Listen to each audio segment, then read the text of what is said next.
Fala, minha rapaziada, sejam bem-vindos a mais um vídeo aqui no canal Lucas Dias Repórter, já no meu quarto, já em casa. Cheguei do Beira-Rio há pouco depois dessa vitória acachapante do Inter de virada 4-1 contra o Sportivo. Tem muitos pontos pra gente trazer aqui do que falou Alan Patrick, que preocupa pela sua situação na coxa, saiu na segunda etapa, do que falou John, Maurício, Sidney Lobo e outros personagens, como Luiz Adriano, que voltou a marcar com a camisa do Inter dentro do Beira-Rio, emocionou a sua família, mas tem muitos pontos de como esse grupo foi remobilizado após a derrota no Clássico Grenal e outros pontos ainda pensando nas semifinais do Gauchão, que foram tratados na zona mista, em coletiva e na saída de campo, e a gente repercute tudo isso agora aqui no canal, tá certo? Antes disso, não te esquece, deixa o like no vídeo, te inscreve no canal, ativa as notificações por aqui, e claro que esse vídeo e todos os outros sempre com o apoio da KTO. KTO.com, eu avisei vocês, usando meu código Lucas Dias, tu ganha 20% de free bet. E eu avisei, o Inter vai ganhar do Sportivo em casa, o Grêmio não vai ganhar com reservas do Ipiranga fora de casa. Dito e feito, o Inter ganhou de 4-1 do Sportivo, o Grêmio não ganhou lá, empatou em 0-0, eu avisei, quem veio na minha dica fez uma graninha como eu lá na KTO, tá certo? Bom, pessoal, já tô aqui na minha casa, no meu quarto, cheguei há pouco do Beira-Rio, já comecei aqui a gravar pra vocês, não quis gravar lá, porque ia ser muita correria, enfim, tinha muita movimentação lá, mas eu quero trazer aqui uma repercussão pra vocês depois dessa vitória do Inter de 4-1 de virada. Tem bons pontos dessa vitória, pra mim, o gol do Luiz Adriano, a ótima atuação do Wanderson, do Maurício, do Alan Patrick, principalmente os jogadores do meio pra frente. Vi um Matheus Dias um pouco afobado, errando alguns passes bobos. O Depena, como sempre, um dos melhores em campo. René, melhor da defesa disparado. Mário Fernandes, muito mal. Mas agora eu quero repercutir com vocês o que falaram os personagens do jogo, tá? Na saída de campo eu conversei com alguns atletas. O Alan Patrick citou que agora a hora é de descansar e pensar no Caxias só na segunda. E que o Inter ter escapado da viagem para Erechim é bom porque viaja menos, mas assim, não era algo que tinha sido pensado ou conversado nos bastidores. Ele explicou que sentiu a coxa em uma finalização na segunda etapa, mas que acha que não é nada de mais grave. Ele saiu sentindo bastante, o Lucas Ramos entrou no segundo tempo.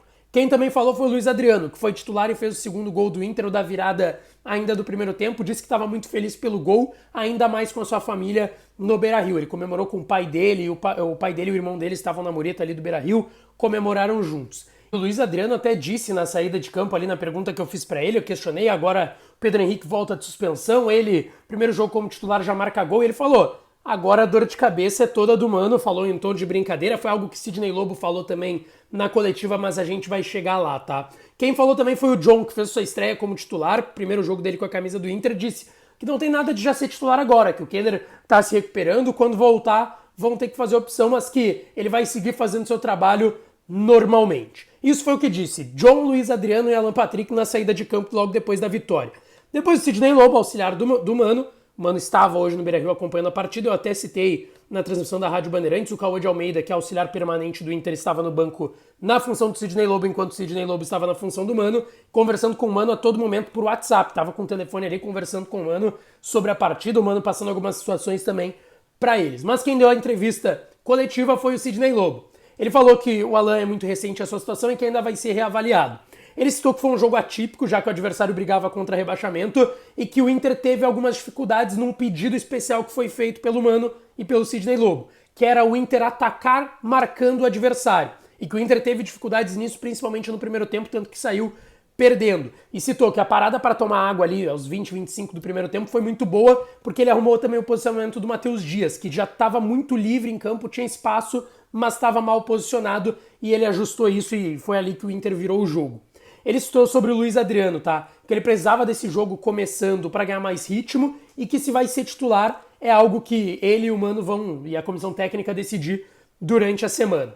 Falou sobre a boa atuação do Maurício também, que é um meia que sustenta muito a bola na frente e sempre ajuda. E que ele não ter sido titular no Grenal foi algo estratégico, mas que naturalmente a ideia é jogar com Alan Patrick e Maurício, os dois, pelo menos nesse momento, são titulares. Eu questionei o Sidney Lobo sobre como foi o trabalho da semana para remobilizar esse grupo depois de um abatimento que teve natural depois da derrota no Clássico Grenal. Ele até citou que perder o jogo do jeito que foi, com 2 gols nos acréscimos do Vina no primeiro tempo e do Carbajo no segundo, é muito ruim. Que todos sentiram e ficaram indignados. Isso vai ao encontro da nossa informação de que o grupo estava batido naquele momento. Mas ele falou, tem que virar a página e foi isso que aconteceu. Ele até citou que o Inter vai entrar da forma que entrou hoje, com esse poder de remobilização nas semifinais agora contra o Caxias. E ele ainda sobre o Luiz Adriano, o Pedro Henrique, essa disputa citou. Ter agora Pedro Henrique, Luiz Adriano e Wanderson é uma boa dor de cabeça, como o Luiz Adriano tinha falado na saída de campo. Falou que é uma boa dor de cabeça pro Mano. E que é mais uma boa alternativa que ganha o Internacional. E ele cita também e fala especificamente sobre o Matheus Dias, que eu citei. Eu não vi uma grande partida do Matheus Dias. Mas o Sidney Lobo falou o seguinte, tá? O Dias vem evoluindo muito, desde o final do Brasileirão. Vamos ver. É dia após dia, sobre titularidade. Depende também de como vamos encarar nossos adversários. Ele tá correspondendo bem dentro das oportunidades que ele vem ganhando, foi isso que falou mais ou menos o Sidney Lobo. Na zona mista ainda, o Maurício falou e destacou a sua função e o que o Sidney Lobo falou de jogar com 2 meias, Alan Patrick e ele disse que isso é bom pro Inter porque ele confunde os adversários, isso também vai ao encontro do que falou o Sidney Lobo sobre o Maurício flutuar bastante em campo, e o Maurício destacou que isso confunde bastante os adversários. E ele também citou sobre servir, seja Pedro Henrique, Luiz Adriano ou o Alemão, que voltou a marcar hoje também quando entrou na segunda etapa lá na frente. Ele disse que cada um tem a sua característica, isso é bom. Os três, nesse caso, são muito diferentes, Luiz Adriano, Pedro Henrique e Alemão, mas que eles estão preparados, ele, Alan Patrick e Wanderson, para servir quem esteja por lá. E ele citou, não tem que pensar em Clássico Grenal ainda, tem que respeitar e pensar no Caxias, que é o adversário das semifinais. O Inter joga a ida lá em Caxias, no Estádio Centenário, no próximo final de semana, vai ter uma parada de data FIFA, e no outro ainda, daqui a 2 finais de semana, o jogo de volta no Beira-Rio, a tendência de Clássico Grenal. O Grêmio pega o Ipiranga, o Inter ou Caxias, mas é tendência. A gente sabe como é futebol, tá certo? Maurício falou, Sidney Lobo falou, John, Luiz Adriano, Alan Patrick, mas a gente já tem que projetar uma coisinha do que vai ser essa semana. O Inter folga neste domingo, reapresentação na segunda tarde no CT Parque Gigante. Alan Patrick e Mário Fernandes, que também sentiu a coxa. O Mário Fernandes, que eu citei, não foi bem na partida. Os dois sentiram a coxa, serão reavaliados. O Alemão, em um lance muito bobo, forçou uma penalidade que não aconteceu, todo mundo viu logo depois que ele entrou. É verdade que depois recompensou com o gol, mas foi mal nesse lance. O Alexandre Alemão levou o terceiro amarelo e está suspenso. Não viaja, o único dos que estavam pendurados que levou o terceiro cartão amarelo, tá certo? Bom, pessoal, esse é um pouco da repercussão do que aconteceu no pós-jogo, na zona mista, na coletiva do Sidney, e eu trouxe um apanhado aqui para vocês e um pouco da minha análise do que foi esse Inter 4 e Esportivo 1, agora é Inter e Caxias nas semifinais do Campeonato Gaúcho, tá certo? Não esquece, deixa o like no vídeo, te inscreve no canal, ativa as notificações, dá essa força, chegando aí aos 10 mil inscritos aqui no canal, peço a colaboração de todas e é claro que eu volto para falar mais do Colorado por aqui. Um abraço e até a próxima!